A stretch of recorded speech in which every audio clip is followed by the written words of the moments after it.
And if we look at this group of viruses, so the coronaviruses in general, and these RNA viruses, we know that there's variations and there's variability. If you look at kind of the family of all the viruses, they're kind of in between, they're kind of in the middle in terms of variations. So we've got very, very stable viruses like the measles virus that doesn't change very often at all. We have viruses like the influenza virus that we know changes very frequently, and you have to get vaccines every year. This group of viruses is somewhere in between. So at this point in time, I think we're still looking for, evidence. These are new vaccines we're putting out. There's obviously a lot of monitoring that's going on. It doesn't look like we'll be in the situation that we were in with the influenza viruses, where we will need a brand new vaccine every year.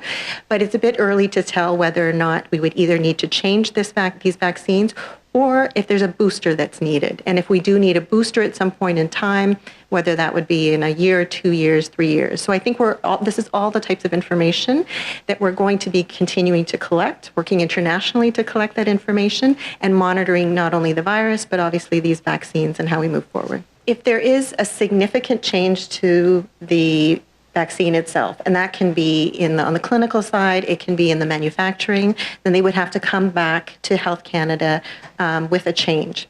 It depends on how significant that change is. If it's not a completely new vaccine, then they can actually submit data, and there's an addendum that's an abbreviated sort of process that we review, and we take a look at the data, and then we can make that change. And then if there's any change that's made, that's reflected in all the product monograph and all the labeling as well. So yes, so if there is a significant change to the vaccine, they would have to come back and submit that data to Health Canada. We would review that and then make any changes. If it is a brand new vaccine, completely different, they would have to come in with a full new package of data.